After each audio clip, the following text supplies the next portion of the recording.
Hello, friends. My name is Teacher Evelyn or Evelyn Joy, and today I'm going to be reading Chapter 1, beginning on page 21 of the book, Parenting Teens with Love and Logic. Now, Love and Logic is a book series. They have them for younger ages, but this is the one that was on clearance, so this is the one I bought, and my kids will be teenagers eventually, or sooner than I know it, and so let's read this book together. I wanted to quickly tell a funny story. This reading is brought to you by my 6:30 a.m. time slot that never booked for whatever reason, and I waited until it grayed out and said expired so that I could come talk to you guys, and I already wrote my feedback for my 6 a.m. class. So we have roughly 25 minutes that we can read together. I wanted to say I just taught a regular of mine named Jason, and he refused all of my rewards. And he showed me that he lost a tooth, so I decided to give him the tooth reward, and I decided to make them colorful. So there's a fun idea if you need a fresh new reward that's super easy. Okay, we're beginning on Chapter 1. Last time, I'm going to have to retitle the video. Last time I read the intro, and now we're going to read Chapter 1 starting on page 21. I cannot guarantee that we'll read all of it in 25 minutes, but, we probably won't. It's very long. It goes until page 34. So let's see what we can get through. Teenagers 101. Welcome to Parenting Graduate School. Jake had never been what you'd call bad, but as he grew into the teen years, he wasn't what you'd call good either. He was sort of a not nice, Mr. In-Between kind of adolescent. At 16, Jake was moody and detached from his parents. He wasn't in-your-face rebellious, but simply preferred to respond to his folks as he would any other dust mote that floated through the house. That is, he really didn't relate to his parents unless he wanted something. When at home, he would retire moodily to his room. For a parent, sometimes being ignored can be even more painful than putting up with overtly negative nastyisms. It's not that we didn't deserve it, Jake's mother, Tammy, recounted. We had always given Jake pretty much what he wanted.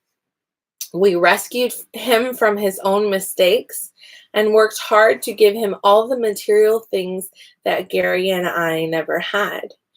We knocked ourselves out. Trying to please that kid. So, of course, he had no respect for us at all. Probably just being around us reminded him unconsciously of how he had internalized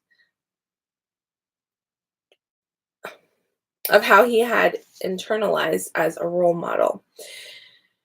He didn't understand all that back in those days. Gary calls them the pre-Love and Logic WJDGI days, meaning we just didn't get it. Gary and I had finished our first Love and Logic class, and we were down in the dumps. Here we were with this non-communicative and aloof human being that we ourselves had created. We were going through the if only we had found Love and Logic 10 years ago routine, feeling kind of hopeless when God and luck brought us to a critical, significant learning opportunity that helped snap everything around and get us going in a great new direction. I arrived home from work and received a call from Sergeant Robert Kenner. He said that some kid they had picked up had copped a plea and had figured Jake as being one of a twosome that had tried to rip off a few watches from Walmart. It was Jake's friend Chris, who had been identified on video surveillance and preferred to share the glory. No honor among thieves, you know. Sergeant Kenner said he'd be dropping by the house. I think Jake knew from my end of the conversation what the call had been about. And I know he expected the usual WJDGI routine. Oh, woe is us, with hand-wringing angst from me and rage from his dad. But then a new day had started to dawn, and I said, that was an interesting call. The cops will be here shortly. Good luck, Jake. I'm curious to know how you will handle it. You go, Mom. Right then and there, as I looked at the utter surprise and consternation on his face, I felt this overwhelming joy screaming inside of me, saying, you did it. You did it. That was a milestone for this hovering mother and made the class worth every penny. When Sergeant Kenner arrived, he had a long talk with Jake. I reveled in staying out of it and feeding the dog, who had been a lot more responsive than Jake had been recently. Kenner said he was taking Jake downtown, and I merely said, I understand, instead of variations of, oh no, or how long, or oh dear, or when can I pick him up. Jake looked absolutely horror-struck at my simply understanding the situation. This is hilarious. Sorry, I love how this mom is learning to handle it. As Kenner prepared to take Jake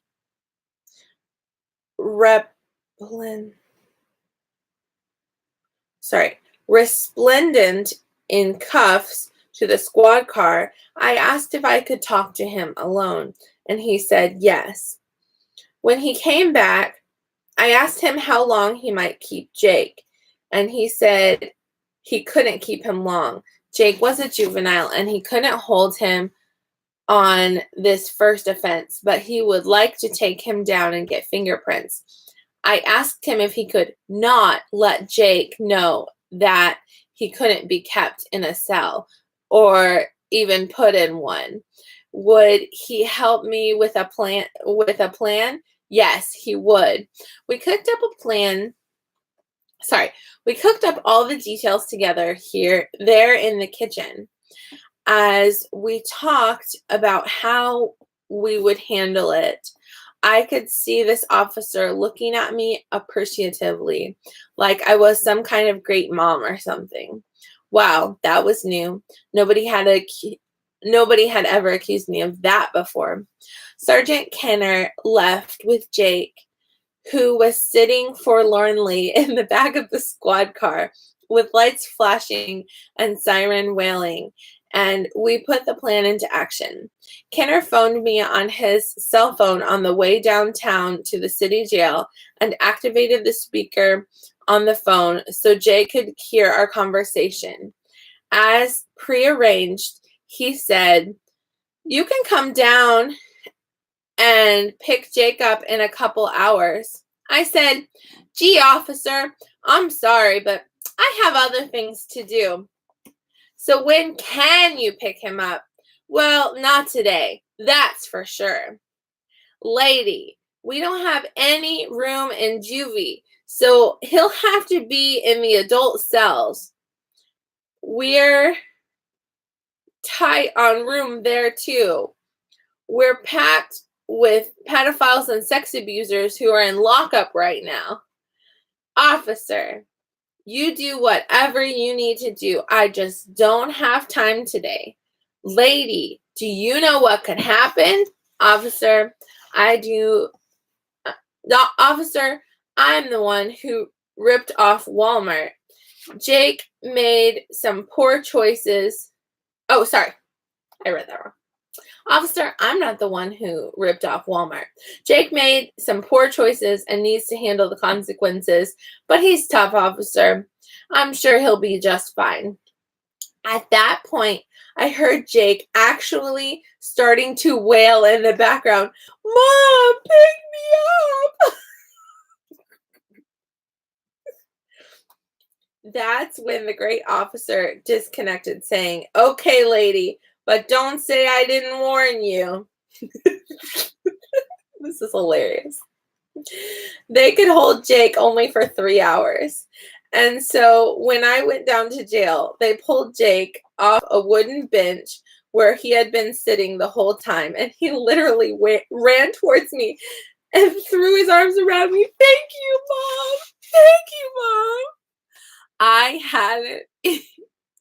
I hadn't been hugged like that for years. Then he started to weep. It was the beginning of a whole new life with Jake. Truly, since that day, he has treated us with respect, being responsible, and is almost always fun to be around. But I can't give him all the credit. We've changed too. I know we now come through a lot less critical and more accepting, but not always approving on some things.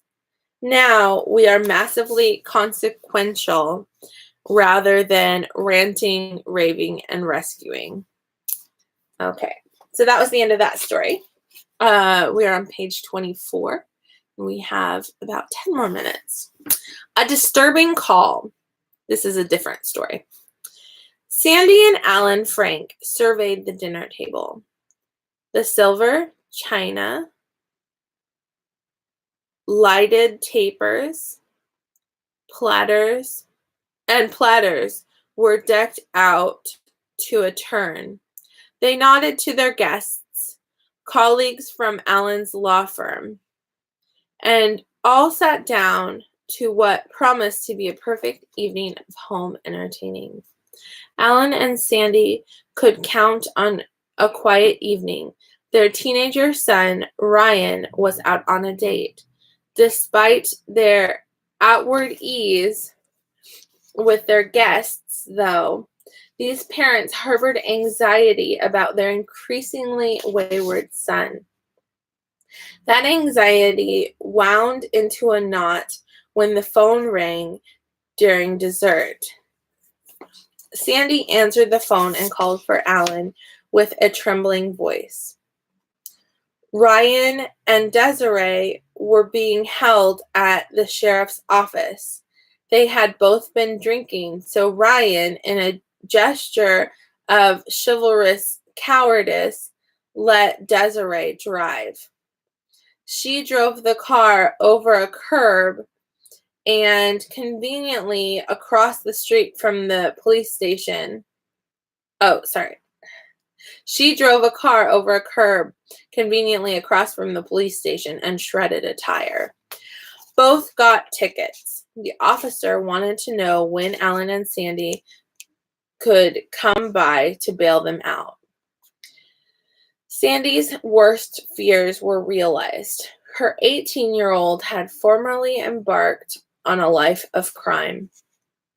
Her face pale, she groped her way back to the table. When the guest asked what was wrong, she responded with a flat, "This happens all the time," voice. "Oh, the sheriff's department called and they are detaining Ryan." Alan, still on the phone, decided then and there to change his parenting style. He and Sandy had recently attended a seminar on parenting with love and logic and realized they needed to do some things differently. Instead of coming to Ryan's rescue or getting nasty as they used to do, Alan decided to let Ryan learn some responsibility and grow up. "We're not coming down to the station to pick you up, Ryan. he told the officer, to pick up Ryan. He told the officer, "Well, Mr. Frank, if you don't pick him up, I'll have to lock him up." "Well, officer, whatever it takes." Alan, sporting a nervous grin, returned to the dining room just as Sandy was clearing the table. She was fumbling for a polite way to end the evening, escort the guests out the door, and then drive to the station to bail out Ryan. Alan walked in, tossed a pack of cards on the table, and said, "Let's play hearts." He pulled the stunned Sandy aside, smiled, and said, "Let's not spoil a nice evening." Okay, we're on page 25, and we have a few more minutes, like maybe 6. For years, Ryan had appeared. Do I have time to read this? Yeah, okay. For years, Ryan had appeared headed for a life of irresponsibility. He lived like a Slav and had increasingly resisted his parents' badgering about his sloppy appearance, grungy clothes, messy room, and that infernal music thudding through the walls. At 13, Ryan simply forgot to do his chores. The older he grew, the more defiant he became. At 17, he started drinking, even on school nights, and experimenting with drugs. Both of them were a murder on his grades. He went out with girls, running with the wrong crowd, such as Desiree.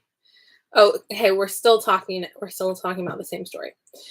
Such as Desiree telling his dad she comes from a broken home and needs me as a counselor, prompting Alan to counter sarcastically, "Just what kind of counseling techniques are you using?" Ryan had long since blown off the hollowed family tradition of kissing his parents goodnight. Now they were lucky if he yelled through the master bedroom, "I'm home."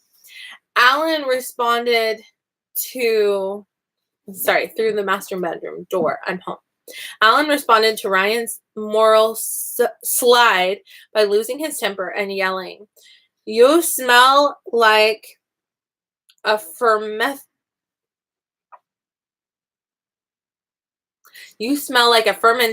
vat." He would greet his son after a night out, or, "You have the social traits of a bum." Sandy would mutter aloud, "I know this is a kid I wouldn't take off the shelf myself." Ryan, of course, just sneered. He had his parents emotionally eating out of his hands, and he knew it. They knew it too. But they felt helpless to reassert control. Then Alan and Sandy attended a seminar that introduced them to the love and logic parenting approach.